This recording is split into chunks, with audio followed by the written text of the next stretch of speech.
Gracias a todos ustedes, los participantes, por estar conectados a través del Facebook Live, también aquí a través de la plataforma de Zoom, y siempre agradecida con la institución de Uriápolis, porque siempre tiene la confianza para poder seguir teniendo con ustedes más ponencias, más diplomados. Y qué bueno pues que sigamos siempre conectados. Muy bien, vamos a pasar ahora con el proceso de sucesión intestada. Son 2 horas de clase.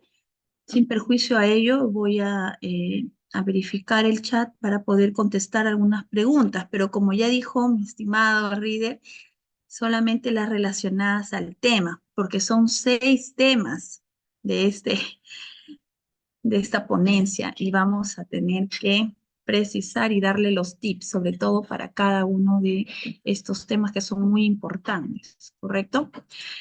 Eh, ¿Sí lo pueden verificar las diapositivas? Por Sí, favor, si doctora, me... sí se puede visualizar. Ya, muchas gracias. El temario de este curso son, como les venía diciendo, son 6 temas. La primera es las clases de sucesión testamentaria, contractual e intestada.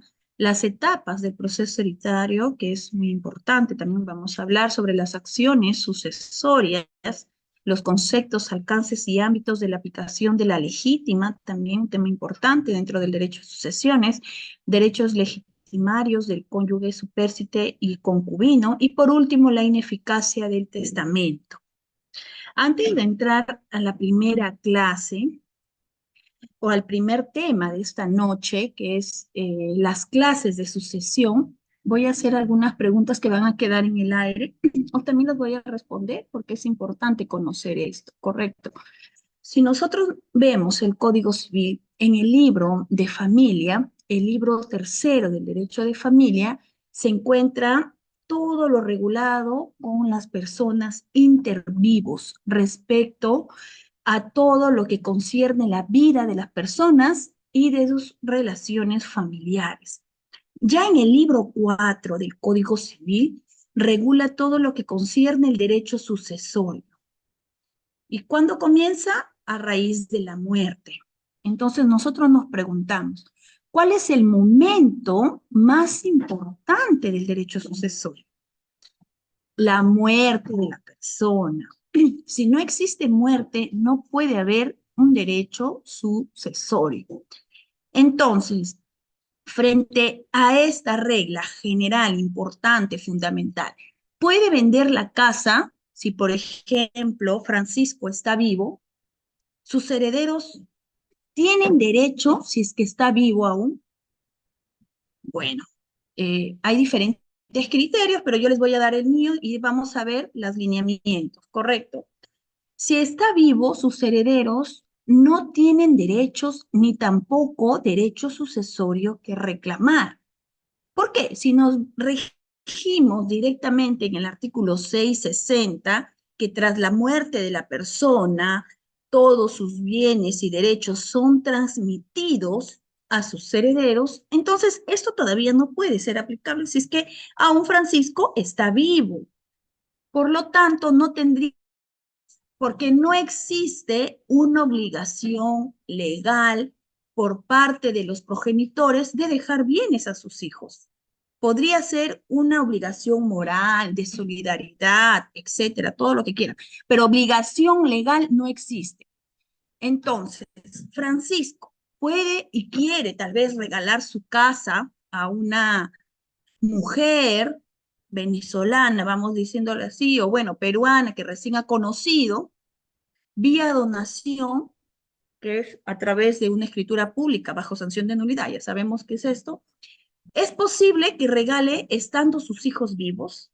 Claro que sí, es posible que lo regale su casa estando aún vivos sus hijos. José, obviamente que sabe, o Francisco, o la persona que tiene esos bienes, sabe que él no es pródigo, sabe que no está discapacitado psicológicamente, ni mentalmente, nada. Entonces, puede donar a cualquier persona estando vivo. Entonces, Lo que sí no podría es donar la parte que puede disponer de su herencia, ¿no? Esa pequeña masa hereditaria, que lo vamos a ver más adelante, que es el tercio, que es de la libre disponibilidad. Pero cuando se sabe que tiene un porcentaje de libre disponibilidad, al momento de que muera, ¿correcto? Tras la muerte. Y si él está vivo, aún no puede saber cuál es la parte que él puede disponer y nadie sabe tampoco qué es lo que pueda suceder en un futuro, porque puede comprar 5 casas más, puede comprar 10 casas más, no sabemos. Entonces, podría considerarse aparentemente que estaría afectando la parte de sus hijos, pero mientras no muere, no podremos saber cuál es ese porcentaje de libre disponibilidad que tuviera José, Francisco, Luis, ¿correcto? Entonces, no sabemos. Eso es lo que vamos a estudiar también el día de hoy. Por eso estoy dando algunos pinceladas, algunos lineamientos para ya ir con el debate y para ya que ustedes también podamos hacer la interacción, ¿no? Por otro lado, el anticipo legítimo. Si José, estando vivo, otorga en calidad de adelanto y de herencia a uno de sus hijos todas sus propiedades. Y bueno, al otro no le da nada porque indica pues que no le corresponde para él, ¿no? ¿La afectada puede eliminar este acto de donación? No, no puede eliminar este acto de donación inter vivos. Lo que tiene que esperar es que su padre muera y recién ahí se va a poder verificar y constatar el porcentaje de libre disponibilidad, el porcentaje de la legítima de libre disponibilidad es el tercio de toda la masa hereditaria. Entonces, los tipos de sucesiones, que es diferente a las clases, vamos a ver la sucesión intestada o sucesión testamentaria. La intestada es cuando el causante muere sin dejar testamento. Y la sucesión, ¿no? Y la sucesión testada es cuando el causante deja un testamento. Entonces, la sucesión intestada viene a ser lo regulado en el artículo 815 del Código Civil, donde indica que la herencia corresponde a los herederos que están establecidos por ley, que son herederos forzosos. Entonces, los sucesores, ¿qué son? Son las personas que van a adquirir una parte de la herencia. Y la sucesión testamentaria es cuando el causante en vida deja un testamento y dispone de sus bienes. Entonces, es posible, frente a ello, es posible legalmente que estando vivo aún Francisco o un padre, ¿no? El hijo extramatrimonial pueda firmar voluntariamente renunciando a la herencia futura que le corresponde, si nos ponemos en otro escenario, ¿no? ¿Es posible eso? ¿Existe la posibilidad de renunciar anticipadamente a una herencia? Claro que no. No puede ser posible una herencia, renunciar anticipadamente a una herencia. Tampoco se puede aceptar anticipadamente.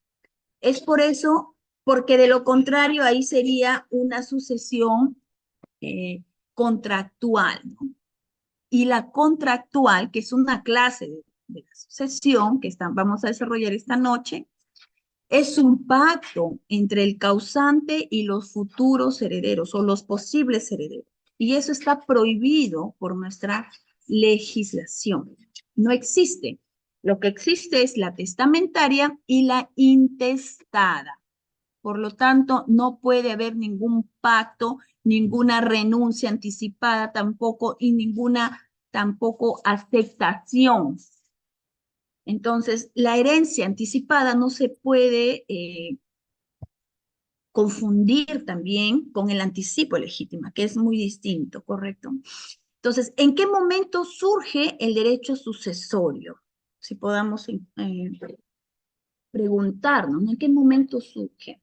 y eso lo vamos a ver ya en el proceso mismo del derecho hereditario también, en la apertura, en la apertura. ¿Qué quiere decir eso? Cuando muere una persona. Mientras no exista ello, no hay testador, no hay herencia, no hay herederos, no hay nada. Entonces, no puede haber ninguna aceptación ni ninguna renuncia a la masa hereditaria o a los posibles bienes y derechos porque no se sabe. Correcto. Entonces, eso hay que tenerlo bastante, bastante en cuenta, por favor, ¿sí? A ver, vamos a verificar el chat hasta ahora. No, hasta ahora no hay ninguna pregunta. Correcto. Vamos a escuchar la clase, me dicen, ¿no? Para poder atender a las personas, a los participantes que levanten su mano después, por lo menos de que haya terminado 2 temas, porque tengo 6 temas para terminar. Ya estoy dando lo más preciso y la carnecita de todos los temas, ¿ya? Para poder entender. Terminando por lo menos 3 temas, damos pases a los que levantan la mano. Ya, entonces, no puede haber la clase de sucesión está prohibida la contractual. La testamentaria sí, porque es la voluntad del testador que en vida deja su testamento. Y la intestada o legal es cuando no deja testamento y ahí por ausencia de este o el testamento se encuentra incompleto, nos vamos a la sucesión intestada. Correcto. Entonces, ahí en la sucesión, por ejemplo, ¿no? Contractual, tiene que haber un contrato, su mismo nombre lo dice, o sea, entre el causante y los posibles herederos. Y la transmisión es en vida. Y los efectos pueden ser a partir del contrato o con posterioridad, de acuerdo a lo que deseen las partes. Y las partes pueden ser personas naturales o jurídicas, pero eso no existe. No existe en nuestro país, solamente es para tenerlo como teoría y para decir que no podemos realizar ello porque si no sería nulo de pleno derecho. Y la sucesión mortis causa a raíz de la muerte, nunca hay contrato. Y la transmisión va a ocurrir siempre cuando muera el causante. Y sus efectos son determinados siempre por ley.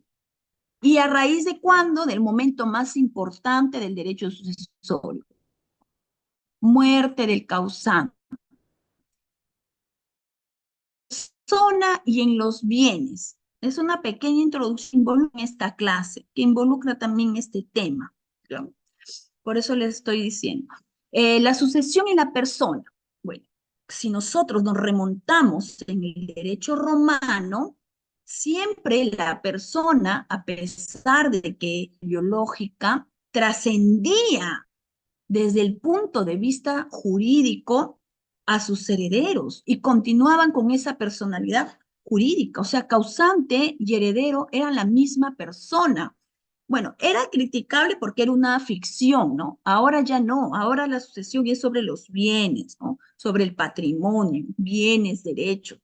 Y eso se funda en cuándo, en dónde, en el derecho germano, donde la propiedad es familiar y no particular de solamente una persona. Y la herencia es líquida, porque previamente pues se tienen que pagar las obligaciones y ya el producto, lo que queda, ya sería la herencia neta.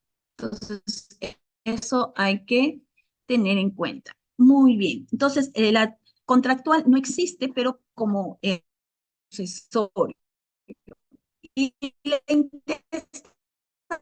legal es la ausencia del testamento o completa. Entonces recurrimos a la sucesión testada. Entonces, el Código Civil regula la primera y la tercera clase de esta sucesión testamentaria. Libro cuarto, sección segunda y tercera.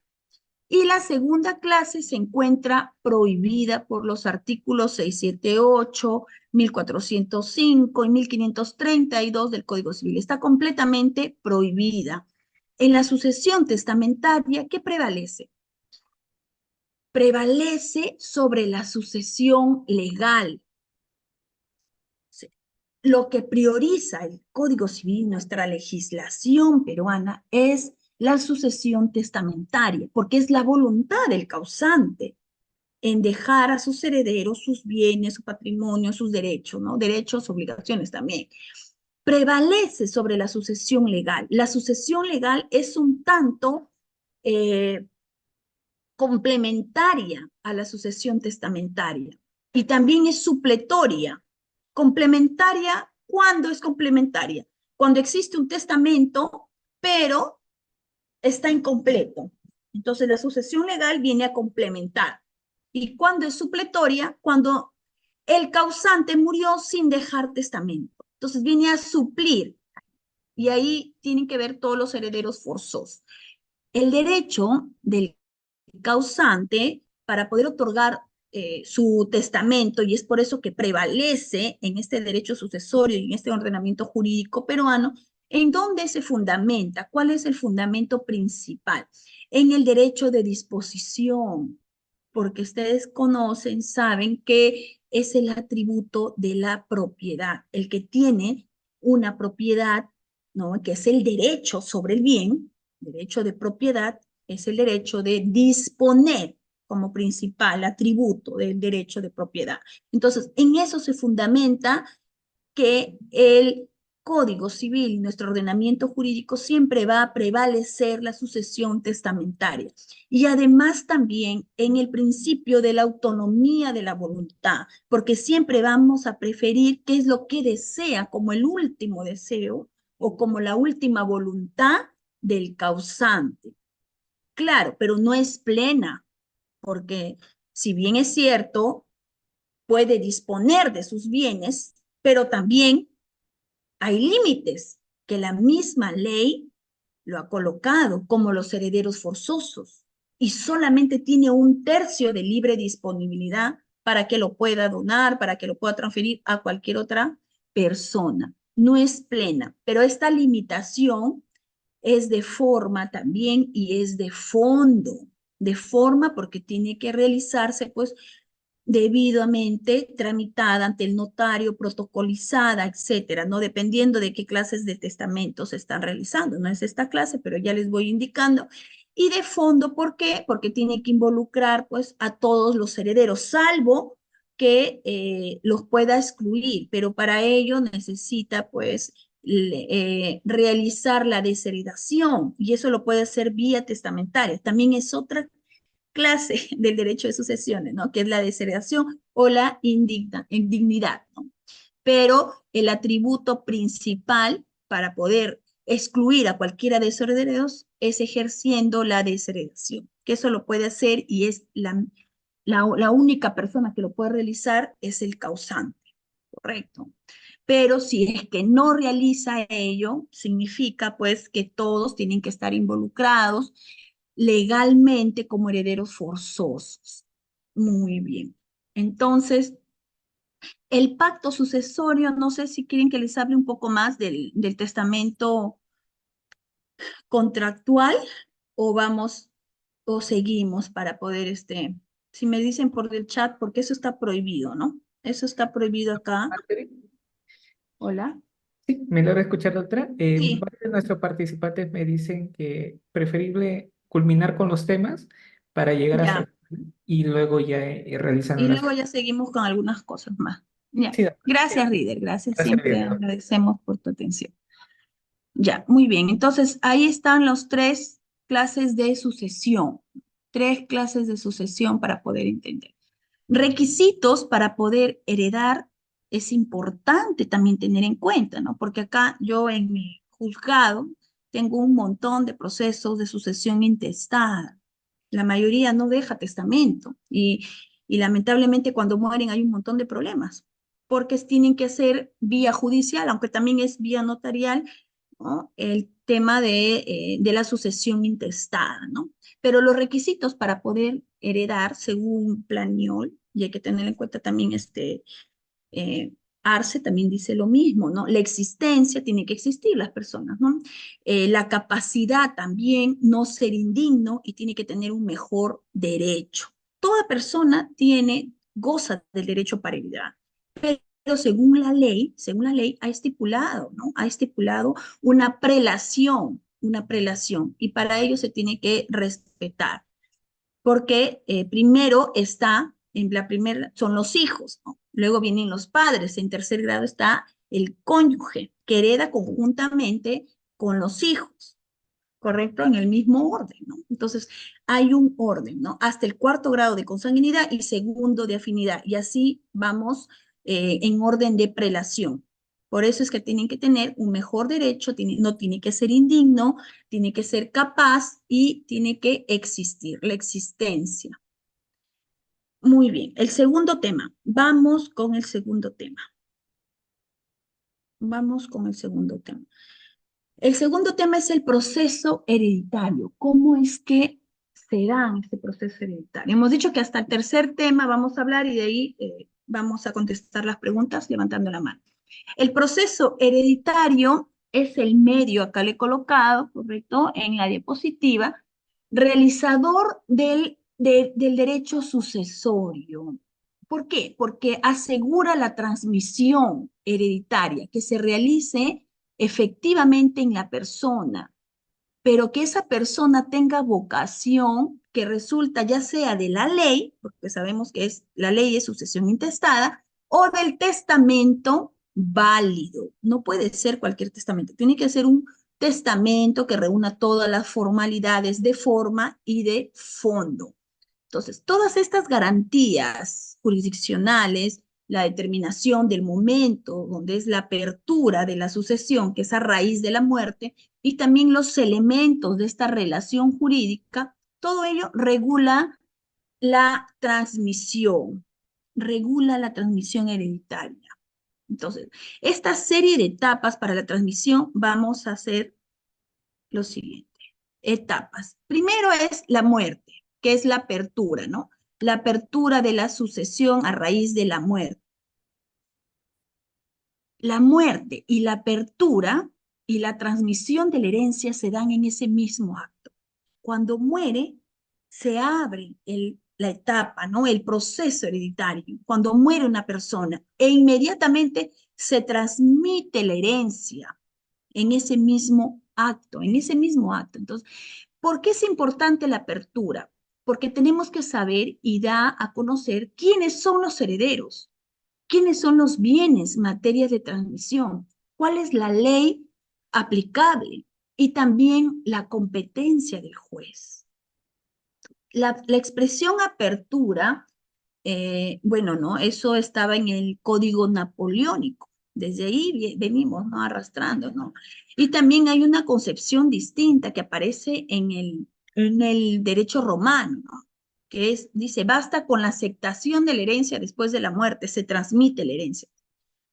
Pero hay dos ópticas, ¿no? Una sustantiva y una procesal, que es una judicial y también o notarial. Entonces, la delación, que es la segunda etapa, la delación es la segunda etapa, viene a ser un beneficio del sucesor, que es o bien acepta o bien renuncia. Esa es la delación. Y la apertura es cuando ya conocemos quiénes son los herederos, quiénes son los bienes y quién es la herencia, a raíz de la muerte. Entonces, esa transmisión sucesoria que se da a raíz de la muerte se realiza de pleno derecho. Es una ficción, ¿no? Pero se realiza de pleno derecho. ¿Y por qué se produce la transmisión de la herencia? ¿A raíz de dónde? De la muerte biológica, de la muerte biológica. Y para en este caso, en el Código Civil, en nuestro ordenamiento jurídico, o la muerte cerebral, que es el cese definitivo, ¿no? De la persona, también, o la muerte cerebral. O cuando no es posible establecer algún diagnóstico, bueno, no hay varias teorías, pero la más resistente es la constatación, por ejemplo, de algún paro cardíaco o irreversible, eso ya confirmaría la muerte. Entonces, hay unas causas, no podrían figurar como causas, pero siempre y cuando hay un documento que lo certifique.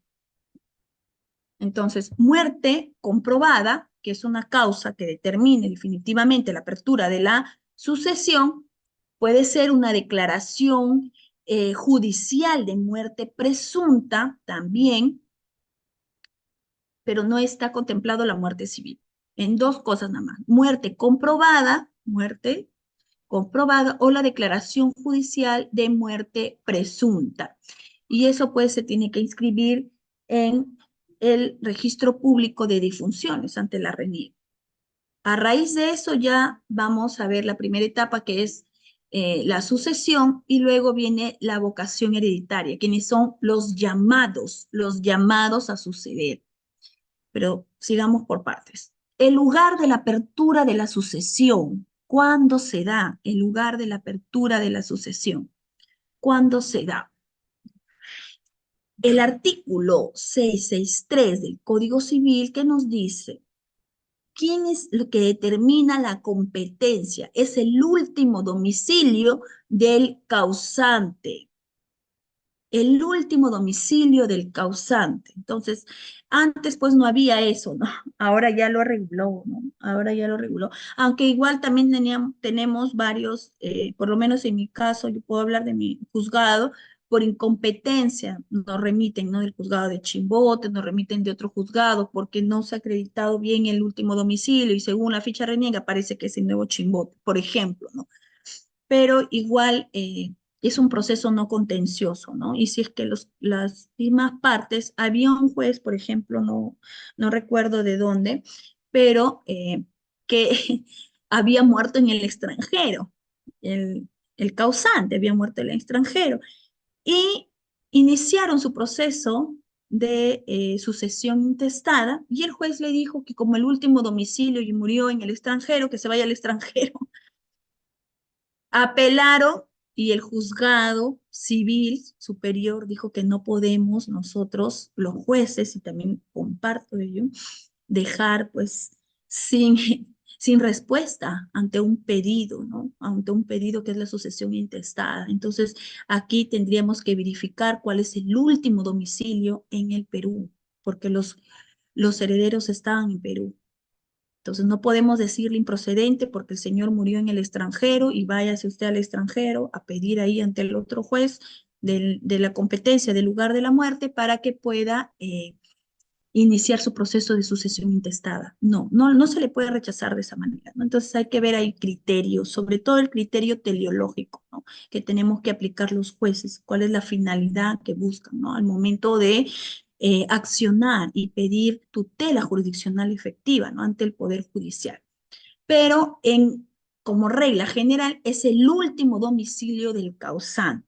El último domicilio del causante, el juez es el competente, juzgado de paz letrado. Correcto. Muy bien. Los efectos de la apertura de la sucesión. Bueno, es un hecho jurídico. ¿Por qué? Porque se origina a raíz de la muerte. Y la muerte es un hecho jurídico porque tiene consecuencias jurídicas. Así de simple. Determina la transmisión del patrimonio del causante de sus sucesores. Y los sucesores adquieren de pleno derecho la herencia. En ese momento los sucesores adquieren de pleno derecho la herencia. No hay herencia vacante, no hay herencia yacente como había, ¿no? En el derecho romano, que tenían que esperar hasta que acepte y ahí recién se indicaba de que eran herederos. No, ahora los sucesores son los que existen y los que sobreviven al causante. Y la ley vigente al momento de la muerte del causante es la que se tiene que aplicar. La aceptación o la renuncia, pues van a tener que retrotraer sus efectos a la muerte del causante. ¿Qué pasa si es que renuncia? Si es que renuncia, lo tiene que hacer por escrito. No es tácito. La aceptación sí es tácita o también es escrita. Muy bien. Y también hay un plazo para renunciar. De lo contrario, pues se entiende de que aceptó tácitamente. La vocación sucesoria. Vocación sucesoria son los llamados. ¿Quiénes son? ¿Quiénes son los herederos? Requieren pues la sobrevivencia de las personas que tengan esta vocación. Ya sabemos cuáles son los requisitos para heredar, ¿no? Existencia, capacidad, que tenga mejor derecho también, ¿no? Vocación hereditaria para poder adquirir la herencia, ya sea en todo o ya sea en parte. La vocación es el llamado que el causante hace a sus sucesores, ya sea mediante el testamento o mediante declaración de herederos se realiza ante el proceso judicial no contencioso, sucesión intestada. Los sucesores pueden ser herederos Los herederos son la palabra más apropiada para este Código Civil, ¿no? Son personas naturales o personas jurídicos que son herederos voluntarios o legatarios, que solo puede disponer ya el causante. Entre la vocación, que es el llamamiento a los herederos, y la delación, que puede ser la aceptación o la renuncia, existe un nexo, un nexo. ¿Por qué? Porque el heredero, el posible heredero, puede aceptarla o no.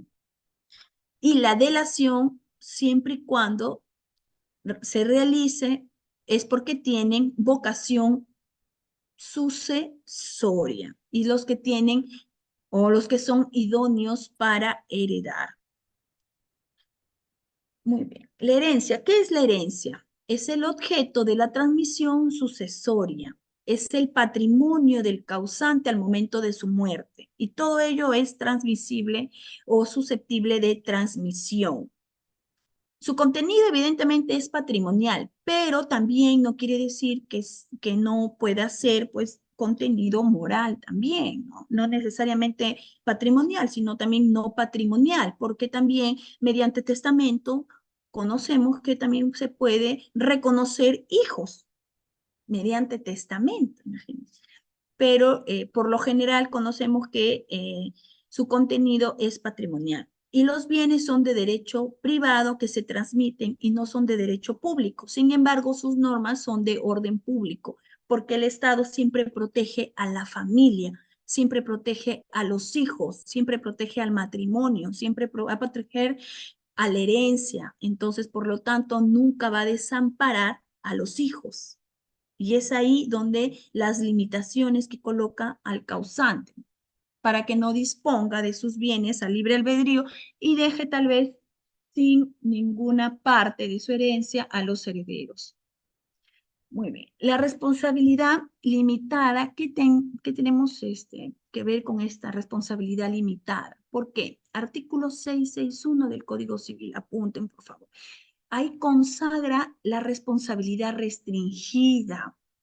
El heredero no es sucesor, por eso decía, la palabra no es sucesor, la palabra es heredero, sino que nosotros ya por costumbre decimos sucesores, ¿no? Pero lo correcto es heredero. ¿Por qué? Porque el sucesor en el derecho romano sucedía todo, todo.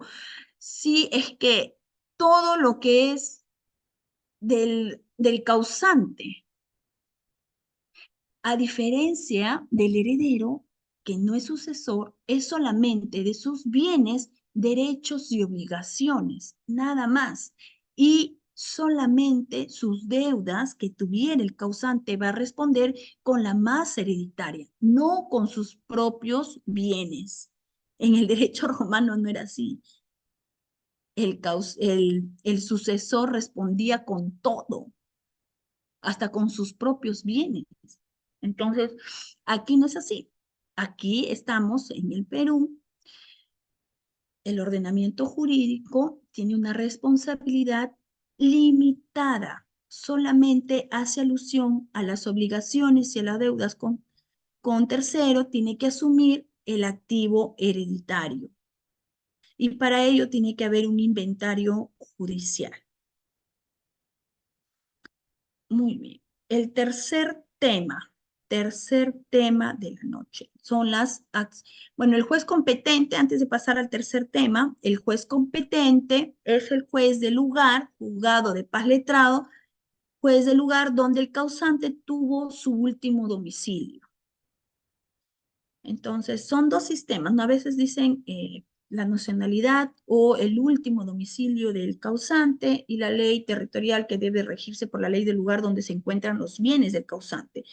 Pero finalmente en la demanda se tiene que indicar, ¿no? Se tiene que indicar y acreditar dónde ha sido el último lugar, el último domicilio del causante, porque como ustedes también conocen, que el Código Civil nosotros podemos tener múltiples domicilios, domicilio real, domicilio procesal, entonces hay distintos domicilios, pero tenemos que colocarlo donde ha sido el último domicilio, y es el juez del lugar del último domicilio del causante. La figura petición de herencia es otra figura, que ya más adelante también lo vamos a ver, pero que tiene relación con ello. se encuentra previsto, ¿qué es lo que nos dice, no? El derecho de petición de la herencia corresponde al heredero, que no posee los bienes. A veces hay un proceso de sucesión intestada en un juzgado, solamente lo solicitan unos cuantos herederos. Y los otros herederos, que son los hijos extramatrimoniales, ¿no? Que están reconocidos, solicitan aparte su sucesión intestada, cuando no debieron hacerlo así. ¿Por qué? Porque cuando el juez remite las partes a registros públicos para que pueda colocarlo como anotación preventiva de la demanda, porque es un requisito para seguir con el trámite del proceso judicial, registros públicos nos da la respuesta y nos indica que ya hay previamente un proceso. Esa demanda va a ser improcedente. Definitivamente, porque no cumple con el requisito, porque no pueden haber dos o tres sucesiones intestadas a la vez, es solo uno solo. Lo que tienen que hacer los demás herederos es que aún no ha terminado el proceso judicial, verificar o ver dónde se encuentra para que puedan concurrir con los herederos. O de lo contrario, mediante acción o petición de herencia, que puede ser o bien para excluirlos o bien para concurrir con él, pero eso ya se hace en un proceso de conocimiento aparte, ¿no? En un juzgado civil que es un poco más lato, mucho más largo. Muy bien, y aquí entramos con este tema, ¿no? El tercer tema de la noche, que son las acciones sucesorias. Acciones sucesorias. Acción petitoria de herencia, acción reivindicatorias de derechos hereditarios. Son dos acciones sucesorias que se dan a lo largo, ¿no? de este proceso de sucesión. Ahí lo vamos a ver. Hasta aquí, a ver si hay alguna pregunta. A ver, voy a verificar en el chat, ¿ya? En estos momentos aperturo lo que es chat, doctora. Ya, pero no veo. Ahora sí, estimados participantes, pueden hacer alguna pregunta o acotaciones por el chat.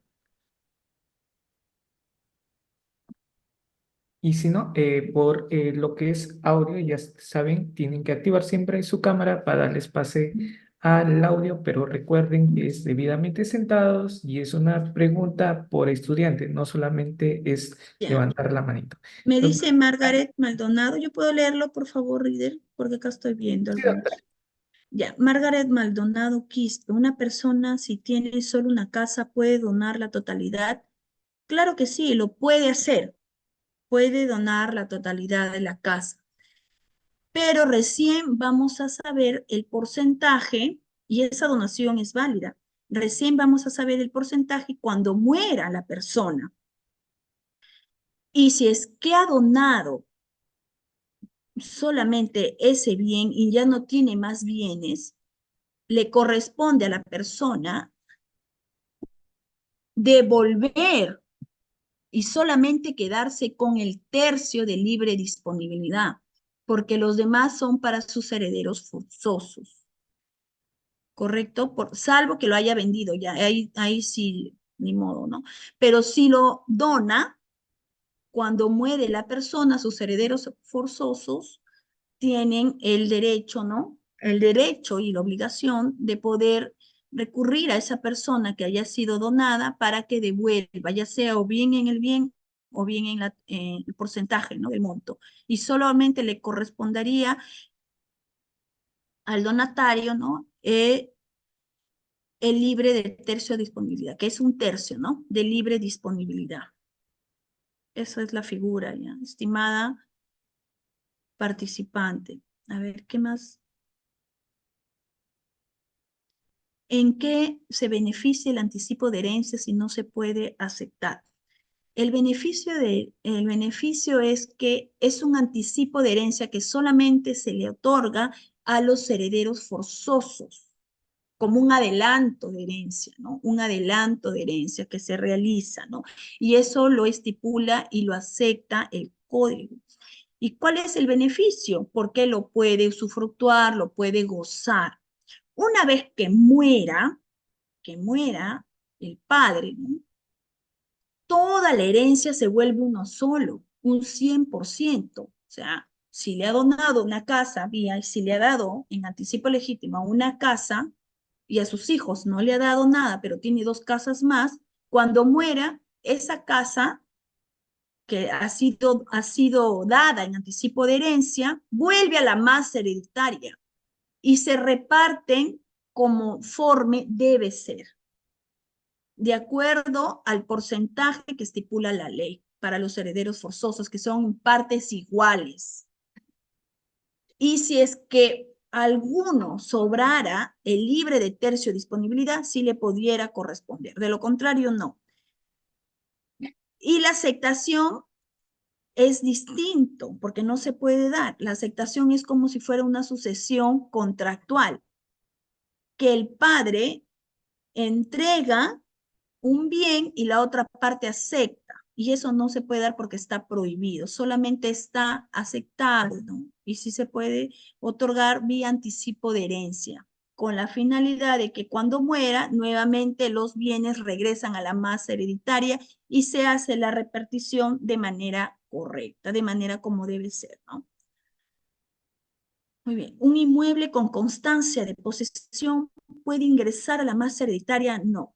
Tienen que estar registrados los inmuebles para poder saber a quién le corresponde, ¿no? Si es al causante o a quién le corresponde todo ello, ¿no?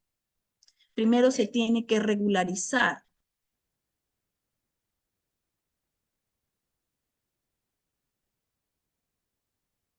Buenas noches, buenas noches. ¿El caso de indignidad puede ser dado vía judicial? Sí, aunque no es el tema de esta noche, pero sí, sí se puede dar vía judicial. Tiene que haber las causales específicas para que se pueda solicitar la indignidad de cualquier heredero, ¿no? Solamente las causales que estipula la ley, nada más, no puede haber más. El plazo de la renuncia de la herencia es 1 año máximo. Si no, ya se entiende de que ha sido, pues, aceptado. ¿Se puede acreditar el último domicilio por declaración jurada? Sí, yo considero que sí. Depende del criterio del juez, ¿no? Pero yo considero que sí, ¿no? Si no hay otro medio probatorio, yo creo que sí. Doctora, ¿qué pasaría si el menor es hijo extramatrimonial y no está dentro de la petición? Tiene que recurrir vía judicial ante petición de herencia, porque también le corresponde a todos los hijos sin excepción, matrimoniales y extramatrimoniales. ¿Y en qué caso se puede presentar un proceso judicial de sucesión intestada cuando no tenga testamento o cuando el testamento haya sido dado de manera incompleta? ¿Correcto? Héctor Borda. Nazario Peralta me dice, doctor, ¿una persona puede hacer su testamento para algunos hijos? ¿Puede excluir al que desea? Sí, lo puede excluir, pero en su mismo testamento tiene que decir, yo desheredo, por ejemplo, a Juan, a Carla y a Lourdes por estos motivos, por estas causales, y lo tiene que indicar, tiene que justificar, no es que lo va a desheredar solamente porque así lo desea, sino lo tiene que justificar y tiene que estar sustentado también. De lo contrario, eso sería nulo. Me dice Nazario Peralta, doctor, ¿una persona puede hacer su testamento? Eso ya te contesté. ¿Y cuánto tiempo puede renunciar a una herencia? También, a ver, hijos no reconocidos también reclaman herencia. No, solamente los hijos reconocidos. Para los hijos no reconocidos, no. Los hijos no reconocidos pueden tener alimentos, sí, pero hasta los 18 años, nada más, y no pueden heredar. Por eso es necesario la afiliación. Un requisito importante es de que se encuentren reconocidos. Martín Pacha, doctora, buenas noches, buenas noches. Omar César me dice, ¿cuál es la diferencia entre herederos forzosos y voluntarios y quiénes lo comprenden? Los herederos forzosos son los que se encuentran taxativamente en el Código Civil. taxativamente, que son, en primer orden están los hijos, en segundo orden están los padres, en tercer orden está el cónyuge y así sucesivamente. Son los que se encuentran ahí, donde no se los puede excluir, salvo por motivos expresamente consignados, ¿no? Para la desheredación o para, que son los mismos también para la indignidad. Viene a ser, por ejemplo, ¿no? Cuando hayan querido matar, ¿no? Al causante, etcétera, ¿no? Y los voluntarios son los que pueden estar o no pueden estar, no hay ningún problema. Y si no están, por ejemplo, ¿no? Si no están consignados, no tienen derecho a reclamar nada, porque son voluntarios, no tienen derecho a reclamar nada. No hay una obligatoriedad para poder consignarlos. Muy bien. Lisa me dice, buenas noches, doctora. Si realizaron sucesión en el extranjero y no consideran a otros herederos en el Perú, ¿acá cómo puede hacerse? Bueno, aquí sí se puede realizar, siempre y cuando los bienes estén aquí y siempre y cuando reúnan los requisitos, ¿no? Claro que sí, ¿no? Claro que sí se puede realizar y no los consideran los herederos. Sí, acá lo pueden hacer vía petición de herencia o vía acción reivindicatoria, dependiendo. De aquí voy a entrar a esta clase, ¿ya? A este tema. ¿Los hijos extramatrimoniales tienen derecho a heredar? Sí, tienen derecho a heredar porque están reconocidos por el causante y todos los hijos reconocidos y toda la persona que adjunte y que acredite la relación filial entre el causante y el posible heredero tiene derecho a heredar. Doctora, me dice Cintia Quincho, en el caso que existan dos procesos de sucesión intestada a nivel de notario y de juzgado, ¿qué se podría hacer?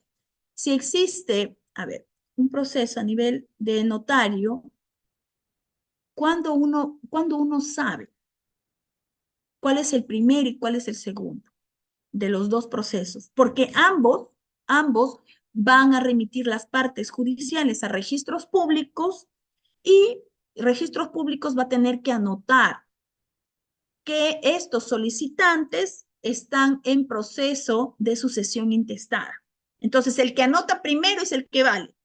Y el segundo le van a rechazar porque le van a decir, ya no te puedo anotar porque ya existe un proceso de sucesión intestada que ya está registrada con tal fecha anterior a la tuya, anterior a tu solicitud. Y eso lo van a hacer de conocimientos. Con notario, el notario se lava las manos, en otras palabras, y lo remite al juzgado, porque entiende de que hay oposición. Y en el notario no puede haber nada de oposición porque el notario no resuelve. El notario simplemente ingresa todos los documentos sin que no haya oposición, sin que no haya nada, ninguna restricción. De lo contrario, todo lo va a remitir al juzgado y lo vamos a empezar de cero. Si es que lo remite al juzgado y hay un proceso judicial en el juzgado, previo también en otro juzgado, el juzgado último que ha remitido le va a requerir que subsane ello, que va a ser casi imposible, a los solicitantes bajo apercibimiento de declararse nulo todo el actuado y declararse improcedente la demanda. Entonces, ¿cuál es la clave ahí? Anotar primero a registros públicos la anotación preventiva. De lo contrario, pues el segundo ya no va a poder seguir, ya no va a poder seguir su trámite. A ver, no sé si estoy hablando muy rápido, si me están entendiendo. A ver, por favor, si me levantan la mano y me hacen un check. ¿Sí? ¿Se entiende?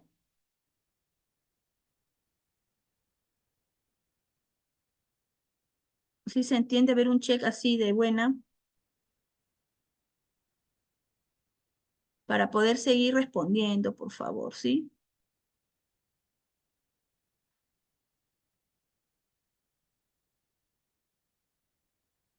Sí se entiende, doctora. Muy bien, muchas gracias. Sí, lo estoy haciendo rápido porque quiero contestarles a todos, ¿ya? Pero también quiero que me entiendan, porque si no, de nada me va a servir. Sí, me dice, sí se entiende. Muchas gracias, muchas gracias. Muchas gracias. Entonces sigo contestando las preguntas, ¿ya? Hasta las 9:30 y luego seguimos con las tres últimas clases, las cuatro últimas temas. Muy bien. A ver, ¿dónde me quedé?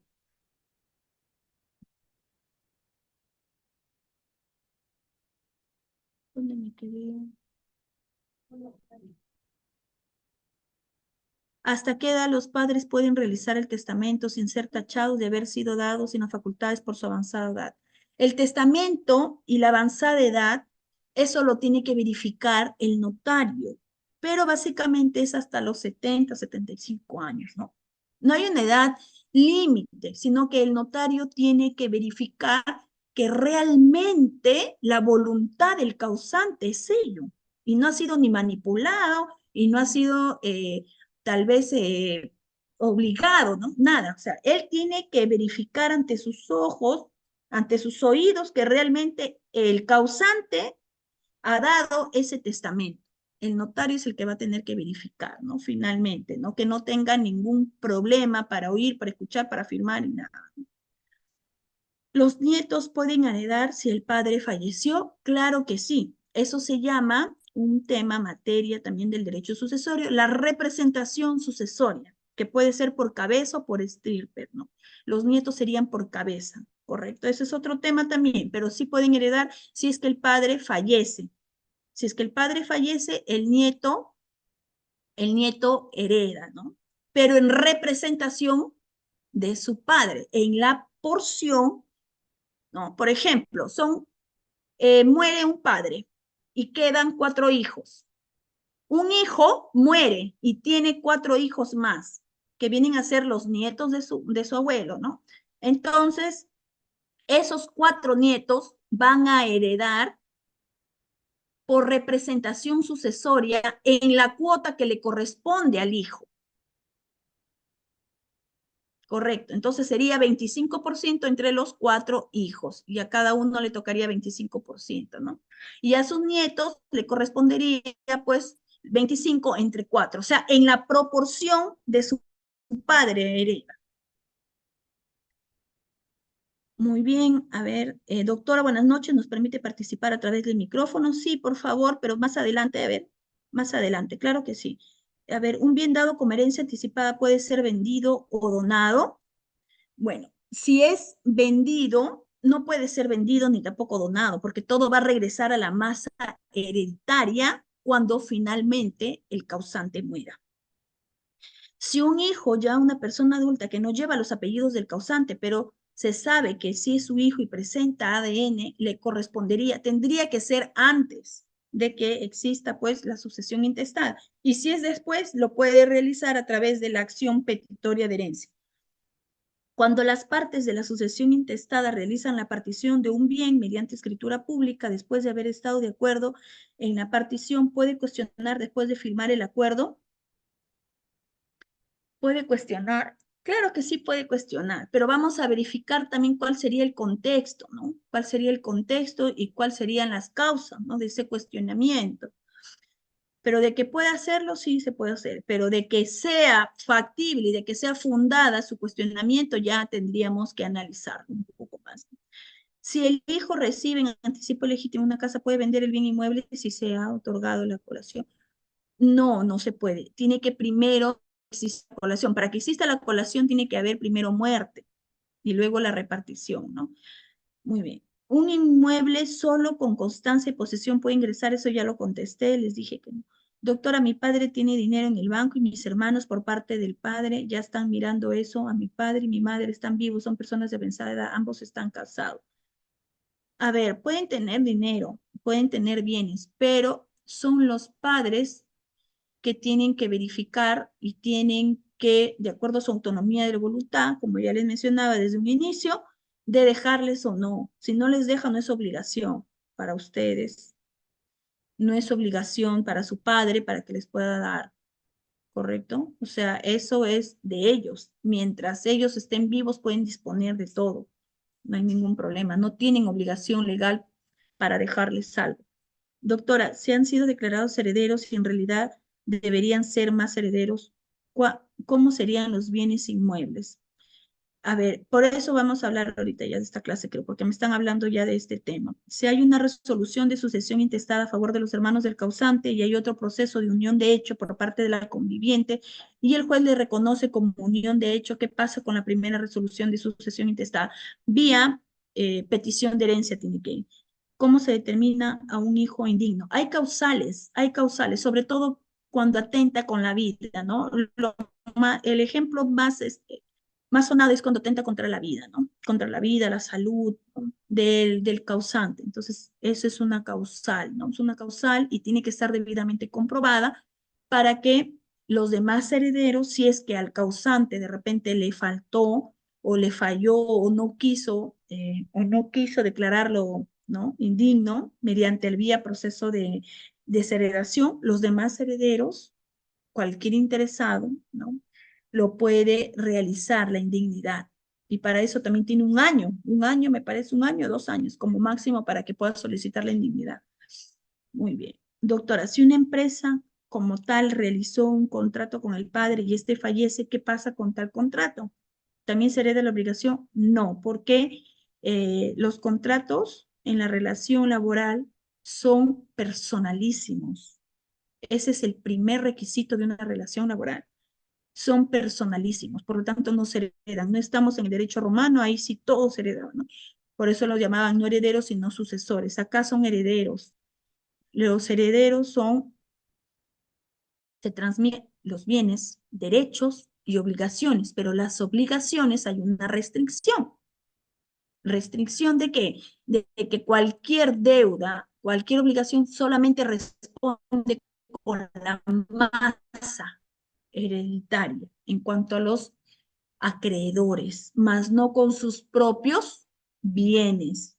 Y tampoco pueden ser eh, acciones ni pueden ser obligaciones personalísimas. Eso no. Ahí muere y ahí quedaría todo con esta empresa, ¿no? No habría razón de poder solicitar, ¿no? A los hijos para que puedan realizar algún trabajo que por su propia capacidad el padre lo ha hecho, ¿no? No. Y especialidad. Va a ser imposible, no. No se podría. ¿Por qué hoy en día los juzgados frecuentemente observan en la partida de nacimiento el error de un electro faltante cuando hay otros medios suficientes para identificar al hijo? Lo que pasa es que la relación filial del causante y de los hijos tiene que estar correctamente delimitada a través de la partida de nacimiento.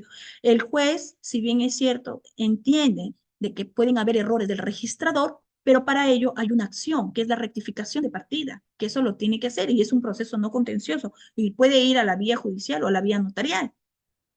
Entonces, ¿cómo el juez va a poder determinar si realmente su padre, si en la partida de nacimiento dice Malcolm Vázquez con Z y el DNI del padre dice con S? Es otra persona,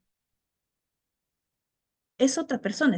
Por lo tanto, pero si la persona indica y argumenta de que ha sido un error, tiene que ir a un proceso judicial y ese proceso es también no contencioso de rectificación de partida primera, que esté en orden ello, para que pueda recién solicitar el proceso de sucesión intestada.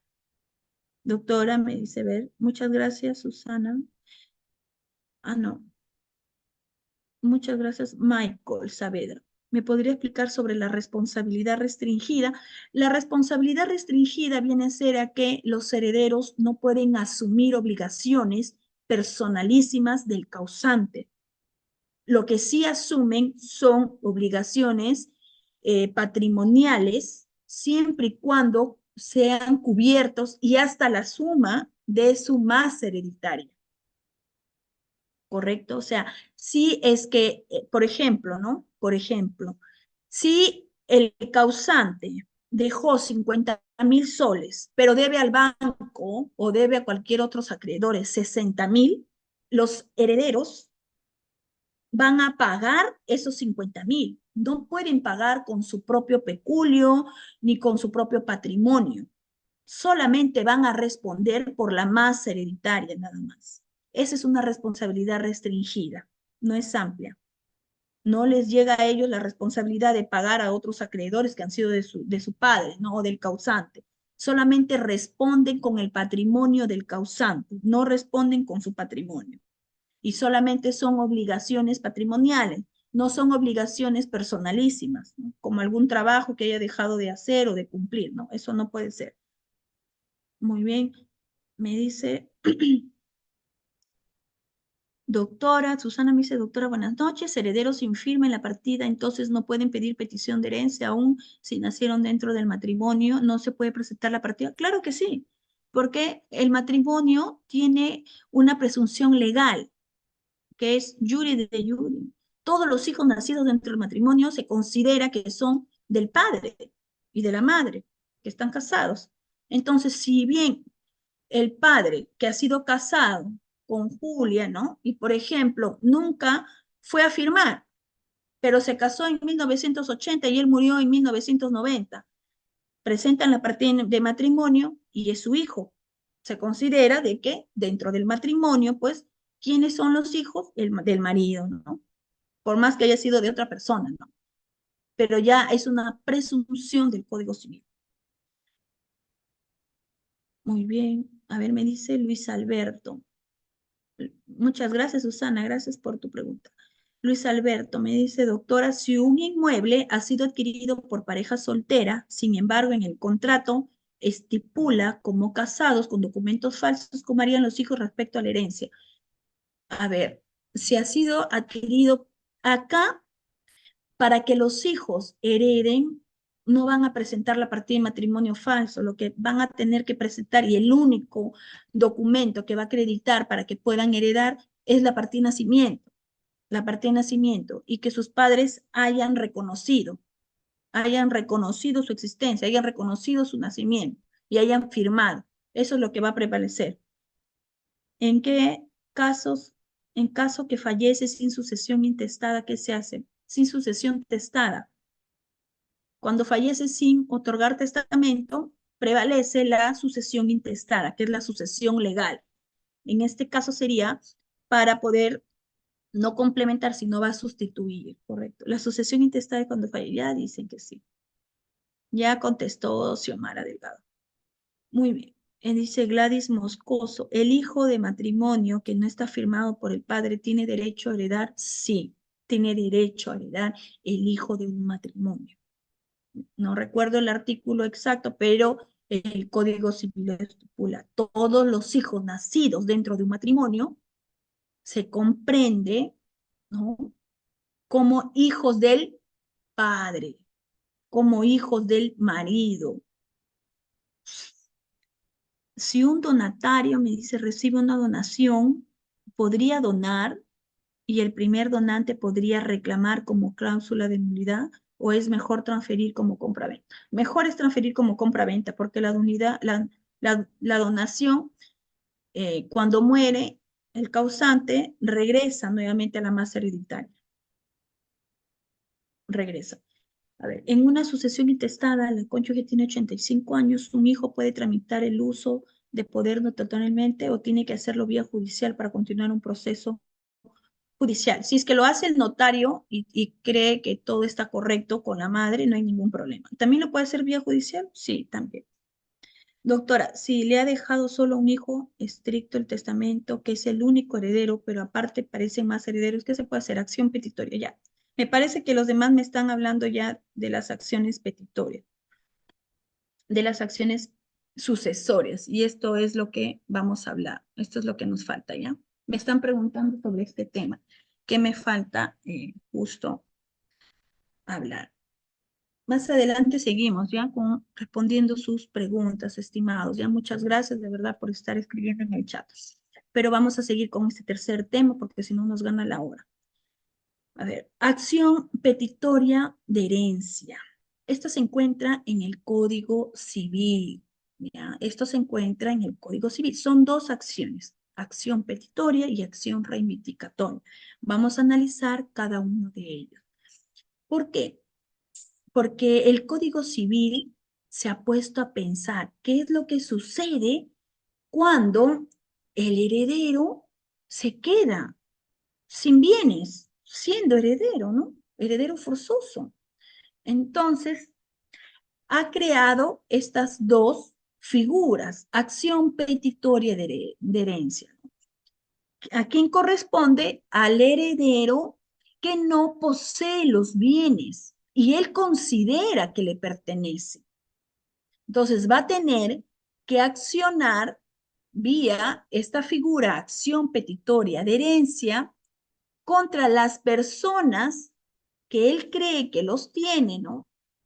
Ya sea para que lo compartan todo y a ellos los excluyan y solamente él se quede como único heredero, o ya sea para que lo incluyan dentro de esa masa hereditaria o para concurrir con él. Entonces, puede acumularse, claro que sí, ¿no? La de declarar heredero al peticionante y además también la de que se otorguen sus bienes. Entonces, las pretensiones son imprescriptibles.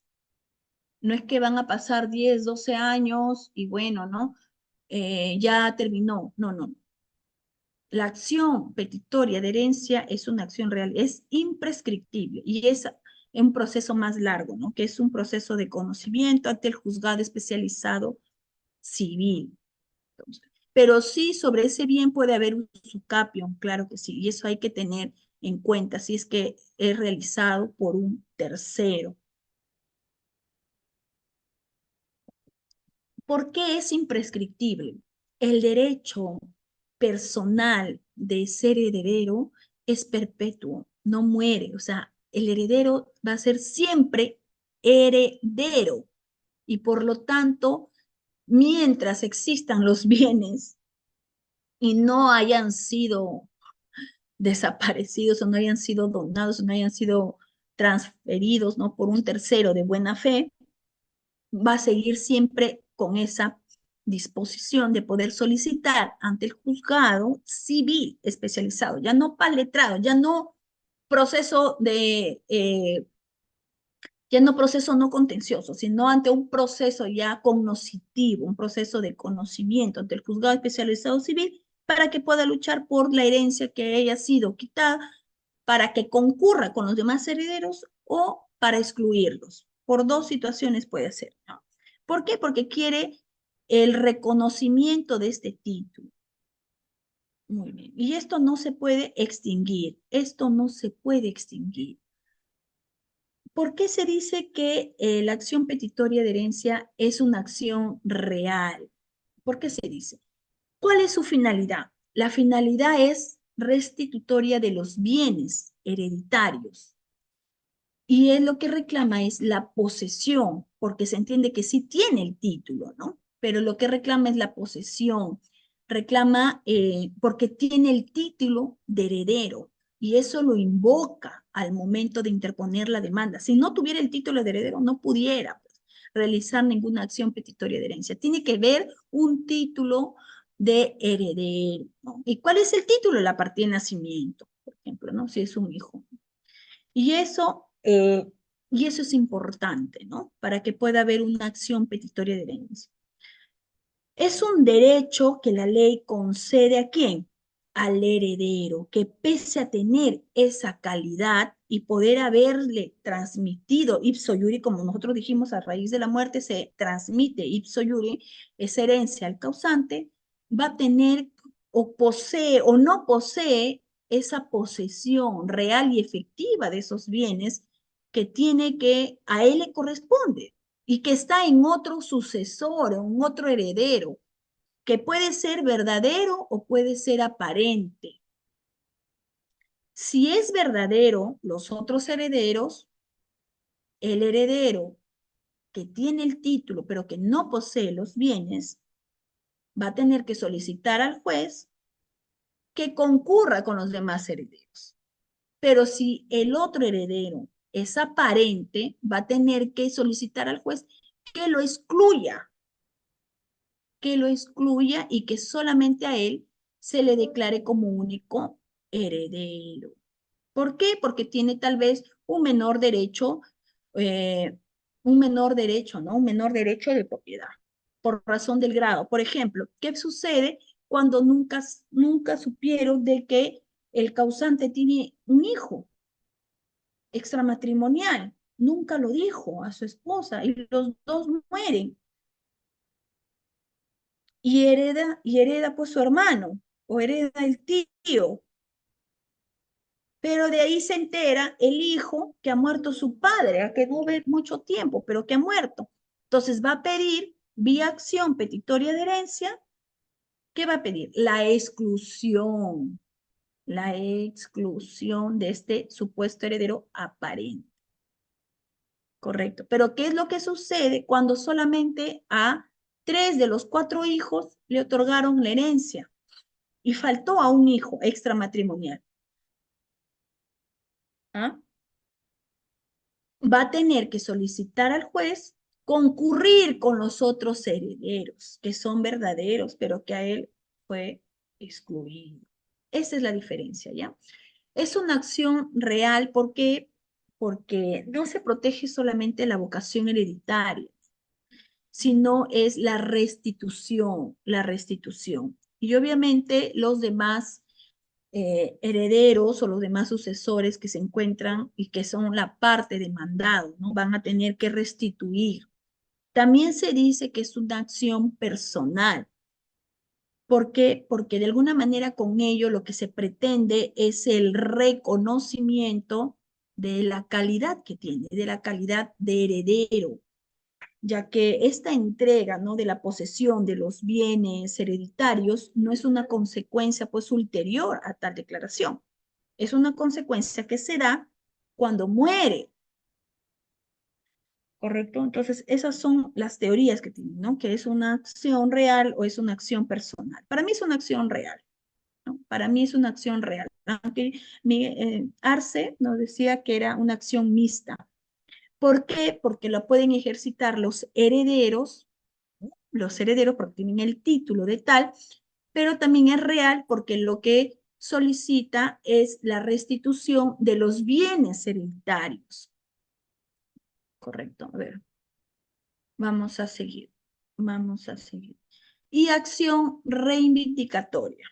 La acción reivindicatoria. La acción reivindicatoria no va contra los herederos, sino va contra un tercero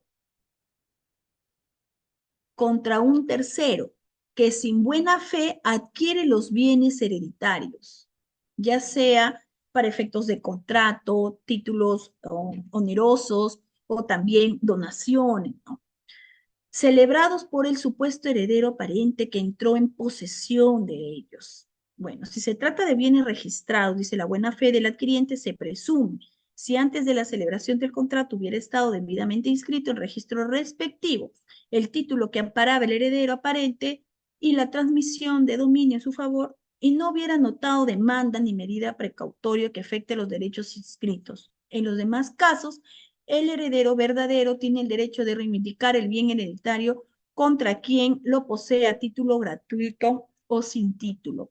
Entonces, la acción reivindicatoria no solamente o no va contra los supuestos herederos, sino contra un tercero que no tiene buena fe, ¿no?, que no tiene buena fe. El género es la acción reivindicatoria que nosotros conocemos, ¿no?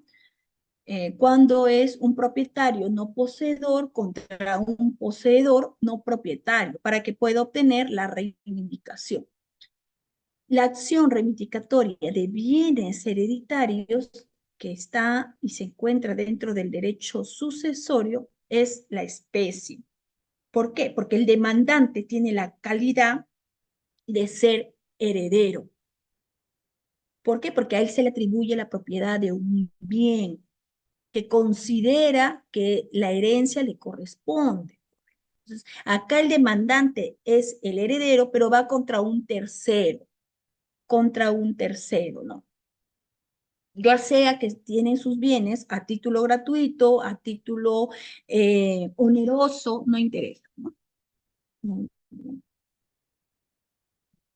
¿Cuál es la naturaleza jurídica? Pero aquí va contra un bien en específico, a diferencia de la acción petitoria de herencia que va contra toda la masa, ¿no?, porque él quiere que al demandante lo que solicita es que se le incluya a él también, ¿no?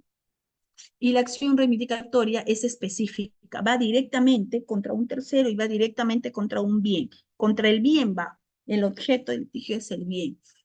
Entonces, el derecho de propiedad tiene varios atributos, Entonces, la acción, materia de estudio, es una especie, que es la acción reivindicatoria, ¿no?, sobre la cual, pues, obviamente, es imprescriptible, al igual que la acción petitoria de herencia. Bueno, muy bien. sigamos. ¿Cuál es la finalidad? Es lograr la restitución de los bienes hereditarios que se encuentran en posesión de terceros. Esto es también de naturaleza real, pero se diferencia con la acción petitoria porque la reivindicatoria es una real singular. El objeto, ¿cuáles son? Los bienes. Y la acción petitoria es universal porque va contra la herencia. La herencia. La reivindicatoria va contra un bien en específico. Por ejemplo, que lo ha donado, y eso me han preguntado en el chat, Juan, ¿no? Teniendo 4 hijos, dona su casa, su única casa, dona a Esther, a una mujer que recién conoce. Muere, entonces los hijos van contra Esther, que es un tercero, que tal vez ha sido de mala fe. Sabiendo que tenía hijos, aceptó esa casa. Entonces van directamente contra esa casa y directamente contra Juana o contra Esther, contra la persona que lo haya donado y que no forma parte del vínculo de la relación filial, no tiene el título de heredero. Por lo tanto, lo van a recuperar esa casa mediante acción reivindicatoria, no acción petitoria. Muy bien, esos son los dos temas importantes, ¿ya? Los dos temas importantes. ¿Y cuál es la semejanza? También ya hemos dicho las diferencias. ¿Cuál es la semejanza? Tienen una naturaleza jurídica real, porque sí o sí van contra el patrimonio, ¿no? Tienen como demandante, en ambos casos, acción petitoria y acción reivindicatoria, el demandante es un heredero. Ambos no se extinguen por prescripción, porque el derecho es imprescriptible. Y ambos se tramitan ante la vía del proceso de conocimiento ante el juzgado civil. Esas son las semejanzas. ¿Ya?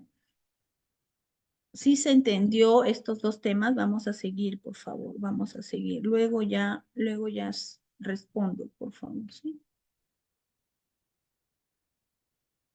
Estoy en el cuarto tema.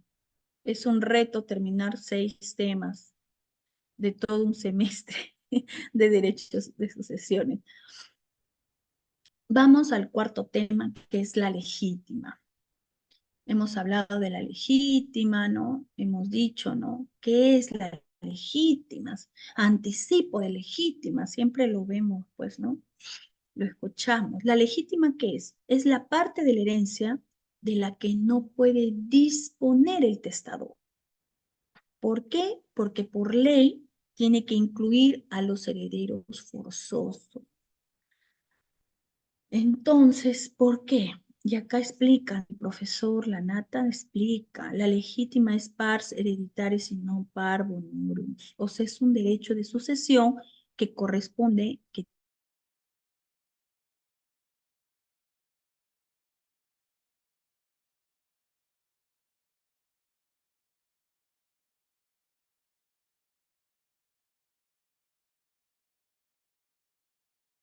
Estimados participantes, en breves minutos, creo que problemas técnicos de nuestra docente ya estamos solucionando en estos momentos, ¿sí? Los participantes que aún no se han matriculado a este curso, estimado Luis, has activado tu cámara, pero te encuentras como sí. y lamentablemente apagó tu cámara. Doctora Marjorie, unos segundos, por favor. La doctora ya se vuelve a conectar con nosotros, solamente tiene algunos problemas técnicos.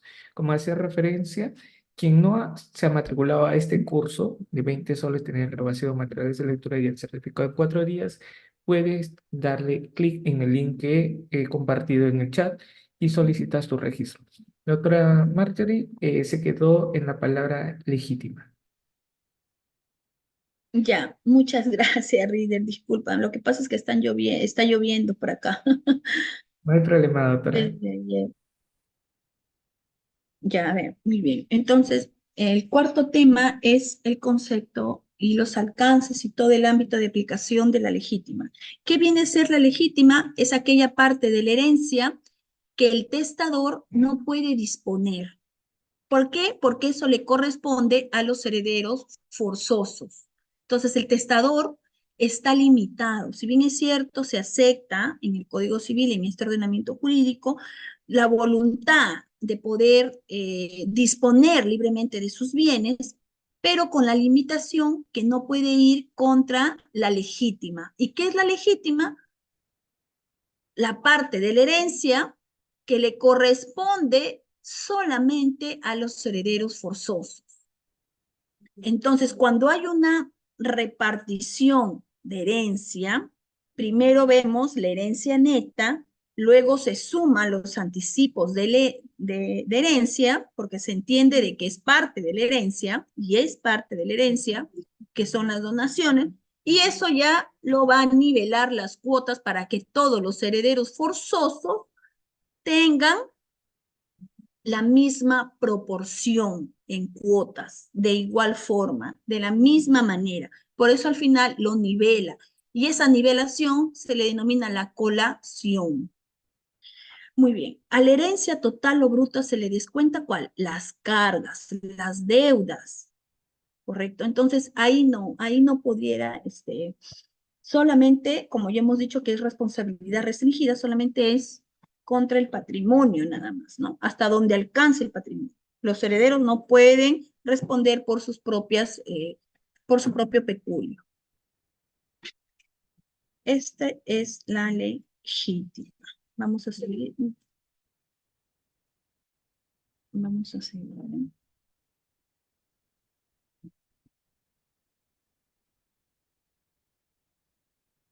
Esta es la legítima. Entonces, esta definición básicamente se encuentra en qué artículo? 723 del Código Civil. Es una parte de la herencia que no se puede disponer, ¿correcto? ¿Y quiénes son? También el orden de prelación, se encuentran los herederos forzosos. ¿Quiénes son los que conforman a los tres primeros órdenes? En primer lugar está los hijos. Segundo lugar, el padre, y lo vas a excluir. Si hay hijos, heredan solo los hijos, ya no el padre. Si no hay hijos, hereda el padre. Y en tercer orden, el cónyuge o el concubino. Y el cónyuge va a heredar en igual, ¿no? En igual orden, ya no, ahí no se le excluye, sino va a concurrir con los hijos. Y eso ya está de manera taxativa, ¿no? Muy bien. ¿Cuáles son los derechos legitimarios del cónyuge supérsite? La sucesión del cónyuge, ese es el quinto tema.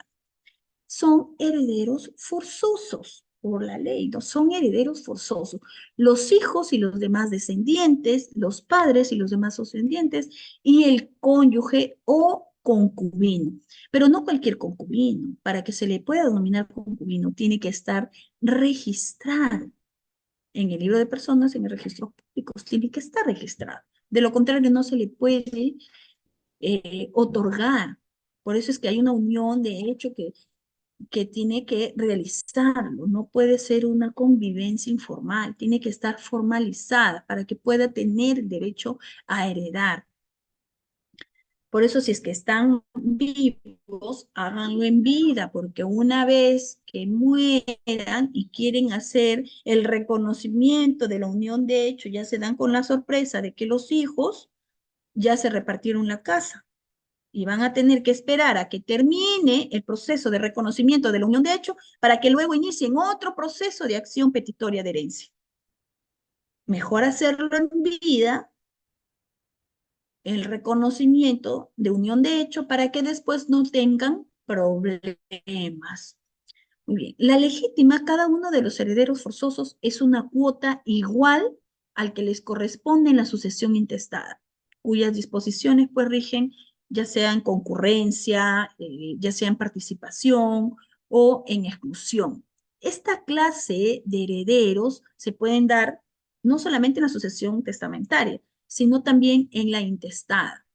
¿Y cuáles son? El derecho, ¿no? Es el derecho a la legítima y el derecho de habitación. Ese es el derecho legitimario del cónyuge o del concubino. Ya con la ley 30.007, a partir del año 2013, se reconoció estos derechos hereditarios a los concubinos. Antes no eran reconocidos, pero ya dada la misma costumbre, dada la misma fortaleza pues, que tienen en la realidad, el Estado tiene que reconocer, ¿no? Reconocer ciertas situaciones de hecho que se dan. Y es por eso que a partir del año 2013 se reconoce la situación del concubino. El fundamento para el derecho de habitación, que es importante, ¿no? Uno de los derechos del cónyuge o del concubino, ¿no? Supérstite, por ejemplo, este derecho tiene fines asistenciales. ¿Por qué? Porque va a proteger a las familias con los que acrediten tener menores recursos económicos. Entonces, esta prohibición o esta previsión legal tiende a impedir temporalmente que el cónyuge sobreviviente quede sin habitación, o sea, quede sin casa, el hogar donde tanto han crecido y han formado y han desarrollado tal vez a sus hijos. Al final, si es que muere uno de ellos, no puede desaparecer, ¿no? Si es que no cuenta con recursos económicos suficientes para poder solventarse. Entonces es un derecho, ¿no? De habitación, de que el cónyuge supérstite puede quedarse con esa casa. Es un instituto con esa, no puede haber una repartición forzosa. Muy bien, es un derecho hereditario. ¿Y cuál es esta naturaleza jurídica? ¿No? Existen diversos criterios, ¿no? Criterios doctrinarios, que si el derecho a habitación es un derecho propio del cónyuge o es una atribución patrimonial, pero finalmente es un derecho hereditario, porque eso se va a gozar o eso se va recién a realizar cuando muera, ¿no? Cuando muera el causante. De acuerdo a estas características, ¿no? Se puede afirmar, ¿no? Ante un derecho real, que es un derecho real gratuito, que es vitalicio hasta que muera también, y eso no puede casarse tampoco, porque si se casa pierde ese derecho de habitación, ¿no? Intransferible e inmobiliario, porque ese es el derecho del cónyuge que está vivo. ¿Incide sobre quién? Sobre el hogar conyugal, y fue ajeno pues al viudo y se le concede pues sobre todo para fines asistenciales. Por eso no se preocupen si es que su esposo o su esposo muere, tienen este derecho de habitación, porque a veces los hijos están desesperados para que los padres mueran o uno de los padres muere y ya quieren pedir la herencia. ¿Y dónde va a vivir su padre? El que quedó viudo. Entonces, acá el Estado también vela por ese derecho del cónyuge, ¿no? Es un derecho personal, es un derecho hereditario, ¿no? Porque es parte del efecto del matrimonio.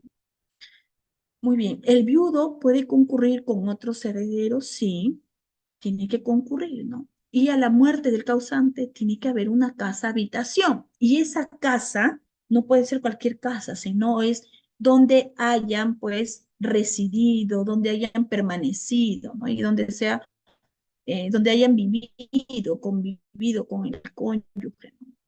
Y el viudo no se le puede, no puede adjudicarse la propiedad. No es que ya tenga el viudo, por ejemplo, la casa y lo pueda disponer como su propiedad, no, sino es para que viva hasta cuando ya pueda, cuando ya fallezca, ¿no? Y si es que acredita que no cuenta con los recursos suficientes para que pueda solventar su existencia, puede arrendar esa casa, ¿no? Pero tiene que acreditar, ¿no? La diferencia, pues, obviamente es para poder salvar o para poder mantener al viudo, ¿no? Al viudo, ¿no? El testador no puede privar de la legítima a sus herederos forzosos, eso sí es verdad, sino en los casos que están determinados por la ley, ni tampoco imponer pues gravamen, modalidad, ni tampoco ninguna condición alguna. Tampoco puede privar a su cónyuge de los derechos que le concede el Código Civil, el mismo, ¿no? Entonces, por ubicación y por sentido, ¿no? Considera que es un derecho hereditario. Se considera que es un derecho hereditario. Y para ello también concuerdo, ¿no? Con César Fernández Arce, que nos indica lo mismo, porque lo puede tener el viudo y lo puede ejercer, si así lo solicita, en calidad de heredero forzoso. Opción usufructuaria del cónyuge. ¿Concurrencia del cónyuge con los descendientes? Sí, porque lo puede hacer en concurrencia con sus hijos, ¿no? Opción usufructuaria del cónyuge, sí, porque si es que parte de la casa lo puede arrendar para que de ese dinero pueda solventar sus gastos, ¿no? sus gastos de comida, alimentación, etcétera, ¿no? Todo lo que involucra el derecho alimentario. La sucesión exclusiva del cónyuge, concurrencia del cónyuge con ascendientes también lo puede hacer, ¿no? También si es que concurre, pues, con su padre, ¿no? Sucesión exclusiva del cónyuge, improcedencia de la sucesión del cónyuge. Bueno, aquí son otros temas que también son importantes, pero voy a avanzar y luego, si es que nos queda el tiempo, les explico uno a uno, ¿correcto? Para no quedar. La situación del concubino. La protección de la familia debe cubrir todo tipo, ¿no? Sea matrimonial o no. Pero como les dije, es necesario que los concubines se encuentran inscritos. ¿En dónde? En el registro personal, ante la SUNAT. O vía judicial también lo pueden hacer, ¿no? Vía notarial o vía judicial. Hay que tener en cuenta eso, ¿no? Entonces, ¿qué es lo que tiene que haber o cuáles son los requisitos para constitución del derecho de habitación? El viudo tiene que concurrir con otros herederos, que a la muerte del causante haya existido una casa de habitación, ¿no? De ellos, que el viudo carezca de recursos económicos para poder adjudicarse en propiedad ese bien, porque si no, en cuyo caso, pues, de habitación le será concedida ya sea solicitud de la diferencia resultante de lo que puede ser del precio del bien. Y el derecho le va a conceder de manera gratuita y vitalicia, ya sea, o de repente puede renunciar, ¿no? También es su derecho, ¿no? O de repente más adelante conozca a otra persona, o de repente o viva con otra persona, ya no podría, ¿no? O contraiga un nuevo matrimonio, ni modo, ¿no? Tal vez más adelante haya expropiación, ahí sí ya todo se reparte, ¿no? Los demás. Pero ese es un derecho, ¿no? Que tiene el viudo, ¿no? El viudo, el cónyuge supérsite y el concubino. Muy bien, el último tema de la noche, el último tema, que es un poquito largo, mira que ya estamos 17 hasta el 25. Ineficacia del testamento.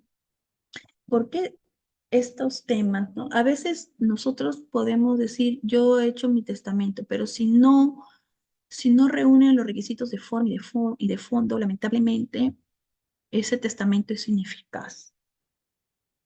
Y hay tres modalidades para que ese testamento no surta efectos. Por eso es ineficaz, ¿no? Que es la parte general. Son las tres instituciones jurídicas: revocación, caducidad y nulidad. Vamos a ver la diferencia y las similitudes en cada uno de ellos.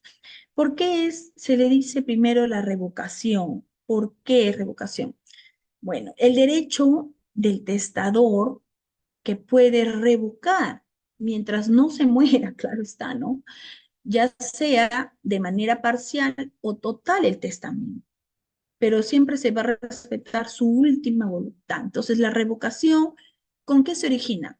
Por la misma manifestación que tiene el testador, porque ahora yo de repente realizo un testamento y después de 2 semanas, un hijo mío, que yo ya lo había considerado como heredero, atenta contra mi vida y lo quiero excluir bajo esa justificación que se encuentra acreditada.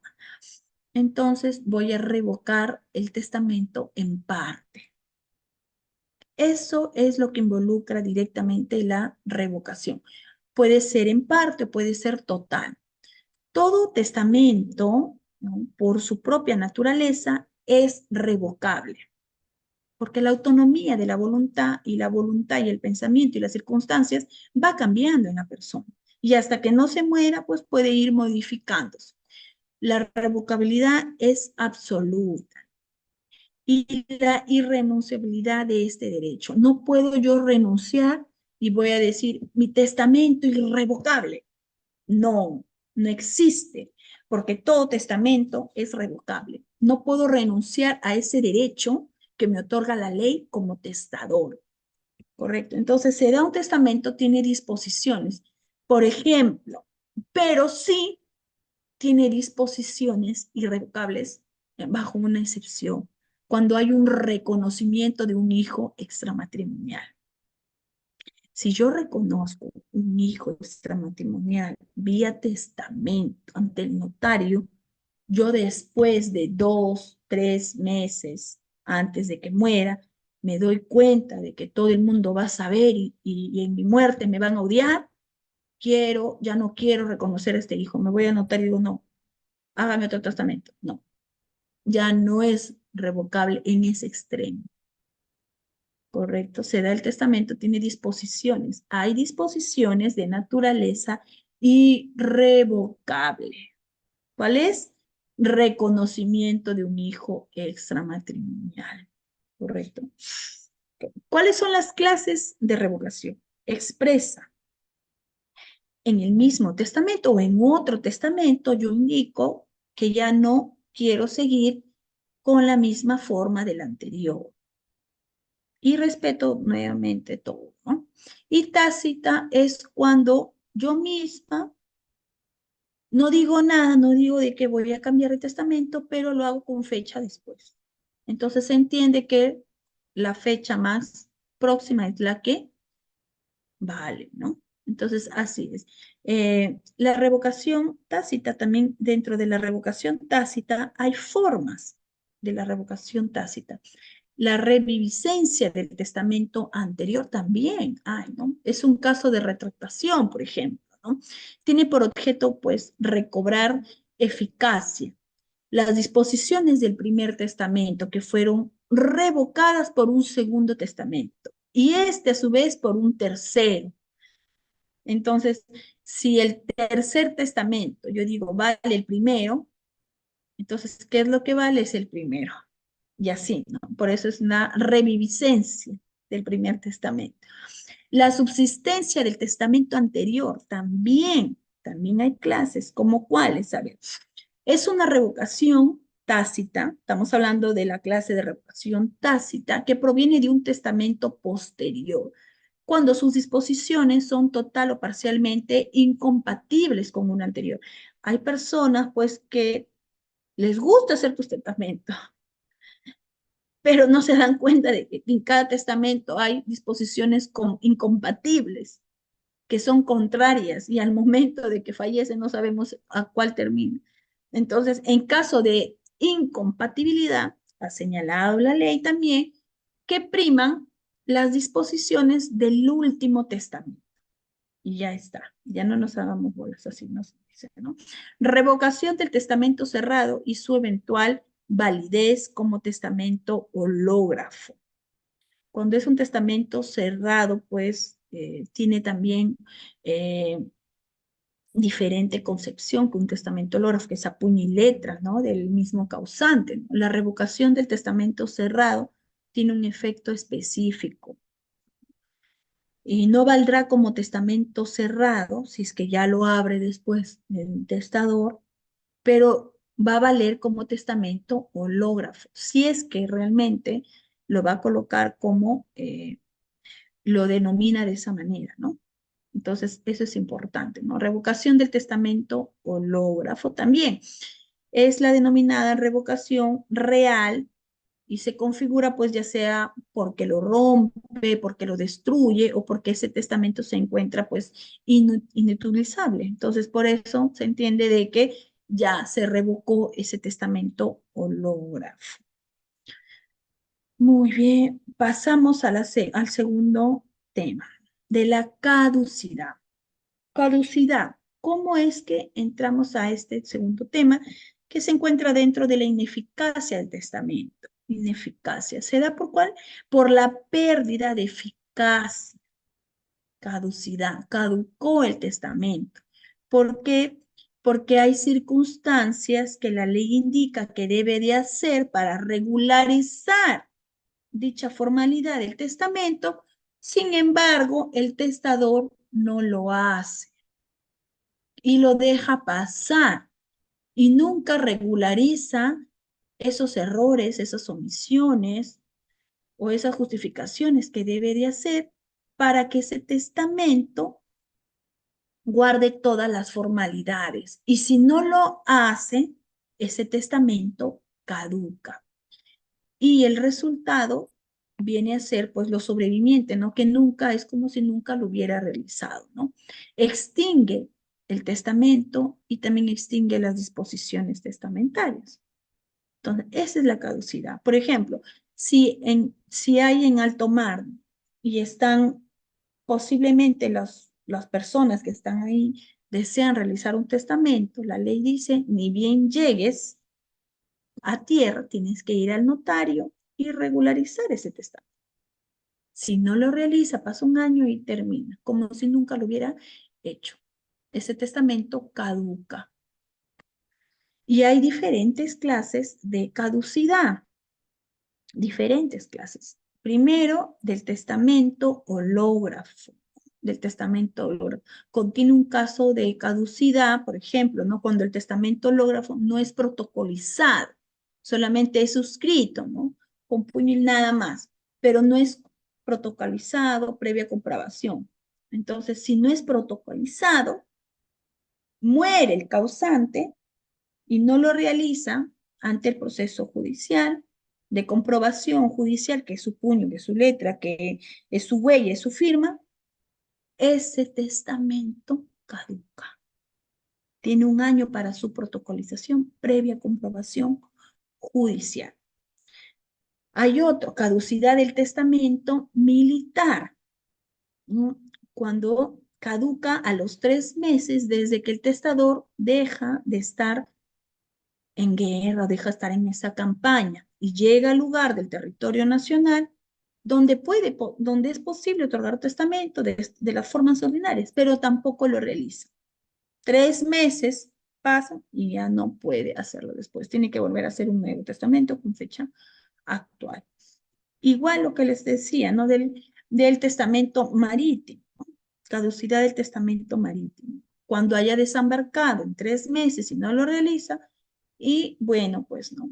El testamento puede ser como un testamento hológrafo, ya va a tener que esperar un año, ¿no? Para poder protocolizar. De lo contrario, si es que no lo hace previa comprobación judicial, caduca. Es una forma también de que el testamento se vuelva ineficaz. Quiere decir que no va a producir sus efectos jurídicos. De la institución a herederos, por ejemplo, contiene varios casos, acá lo vamos a explicar. Cuando el testador le sobreviven herederos forzosos que no tenía cuando otorgó testamento, de repente después nació otro hijo, ¿no? O de repente el el hijo ya murió, quiere entregar también a los nietos, etcétera, ¿no? Este caso pues pone que el testador carece de herederos forzosos al momento de testar y por eso instituyó a herederos voluntarios. Puede instituir pues a su sobrina, puede instituir a su tío, etcétera, ¿no? Pero de ahí nace su hijo, lo cual la institución de herederos inicial queda caducada, porque ustedes saben que puede realizarlo, pero solamente tiene un tercio de libre disponibilidad. El resto son para los herederos forzosos. No caduca el testamento en sí, solamente caduca los herederos voluntarios, porque va a tener el mejor derecho de heredar los herederos forzosos. ¿Qué pasa si es que el heredero renuncia a la herencia? O tal vez muere antes que el testador y no deja representación sucesoria. También caduca. Claro que sí, ¿no? Cuando el heredero es el cónyuge y se declara la separación judicial. Es el cónyuge, sí, pero hay una separación judicial por culpa. No puede heredar. También puede haber. Cuando el heredero pierde, ¿no? La herencia, ya sea por declaración de indignidad. ¿Es heredero? Sí. ¿Es heredero forzoso? Sí. Pero hay una declaración judicial de indignidad porque quiso matar a su padre, porque atentó contra su vida, etcétera. Entonces hay una resolución judicial que así lo indica y los demás herederos han solicitado la indignidad. Entonces también en ese extremo va a tener que caducar, ¿no? Sin dejar descendientes también, porque puede ser declarado indigno, pero si tiene descendientes, los descendientes lo van a representar en la cuota que él me corresponde, ¿no? Pero si no tiene descendientes, pues en ese extremo va a tener que caducar su herencia, ¿no? Su testamento en esa parte, ¿no? Cuando se produce preterición, ¿no? Cuando hay muerte, ¿no? Cuando hay muerte. Claro, si hay muerte ya no se puede, ¿no? Invalida esa institución, ¿no? Si no vienen a ser ya los descendientes. Muy bien. Delegado, la premonencia, este delegado no es. Delegado igual, ¿no? La premonencia, ¿no? Igualito, ¿no? Si es que muere, ¿no? Cuando el legatario se divorcia, se separa también del testador, igualito, ¿no? Cuando el testador enajena del bien legado o este parece sin culpa, ¿no? Sin culpa del heredero, ¿no? El acto de enajenación sería un acto de revocación. Cuando la ejecución del legado está subordinada a una condición suspensiva y nunca se cumple la condición o del vencimiento del término, también caducan por renuncia o declaración de indignidad. Correcto, eso también. No hay forma, ¿no? De heredar si es que están esas causas. El último tema, la nulidad, ¿no? La nulidad. Cuando un testamento es nulo, se da por causas que la caducidad se da por causas sobrevinientes, ¿no? El testamento está bien realizado, está bien protocolizado, no hay ningún problema. Pero después suceden ciertas circunstancias que se deja sin efecto. La nulidad son causas concomitantes, quiere decir que se dan al momento de haberse realizado el testamento, al acto de otorgamiento del testamento. ¿Cuándo qué? Son vicios esenciales, ¿no? Que afectan la validez del acto jurídico. Entonces, en la caducidad, el testamento es válido, sí, pero como no cumplió ciertas circunstancias o cuando ocurrieron otras circunstancias sobrevivientes, es ineficaz el testamento. Acá la nulidad, el acto jurídico es inválido, porque ataca justamente al momento de celebrar dicho acto. Entonces, uno, el testamento es un acto jurídico que tiene que tenerse en cuenta todo el tema del acto jurídico. Artículo 140 del Código Civil, donde nos habla todos los requisitos para que el acto jurídico sea válido. Primero, el agente capaz. ¿No? Bueno, hay capacidad también relativa, ¿no? Como es el caso de los analfabetos, ¿no? Pero bueno, tiene que ser un agente capaz. No puede realizar un testamento una persona que tenga pues cualquier discapacidad, ¿no? O cuando no haya alcanzado también su mayoría de edad. Finalidad lícita. Tiene que haber una finalidad lícita de acuerdo a los actos jurídicos que no deben infringir normas de orden público ni tampoco deben restringir las buenas costumbres. Solamente porque va a prevalecer la voluntad del testador, no, tiene que ser una finalidad lícita. El objeto tiene que recaer sobre bienes, ¿no? Que sean determinables, que tiene que haber una identificación de los bienes. No puede ser te regalo el cielo, ¿no? O algo que no se pueda, que no sea, que sea imposible, ¿no? Tiene que ser bienes o tiene que ser el objeto físico y jurídicamente posible.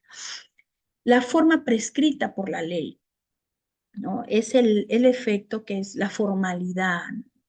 Fernández Arce nos habla de una categoría de estos actos jurídicos inexistentes, dice, porque nunca han existido. Como atacan los requisitos para un acto jurídico, entonces, si es que falta cualquiera de estos requisitos para que se realice un testamento, para que se otorgue un testamento, nos habla de actos jurídicos inexistentes. Por ejemplo, el testamento por escritura pública donde carece la firma del testador. Entonces es imposible, ¿no? Es nulo. La anulabilidad también, hay una anulabilidad, ¿no? Del testamento. Anulabilidad, por ejemplo, se da el acto jurídico cuando reúne todos los requisitos para su validez, pero hay un vicio, ¿no? Hay un vicio accidental, que hay una incapacidad relativa de la gente. Entonces, eso ya son temas netamente del acto jurídico, derecho civil puro, que es para tener una clase completa sobre eso, ¿no? Pero básicamente la nulidad ataca a los al mismo acto, al mismo hecho, al mismo acto de realización del testamento, y que es como un acto jurídico inexistente, porque ataca la validez, la validez. Muy bien, muchas gracias por su participación.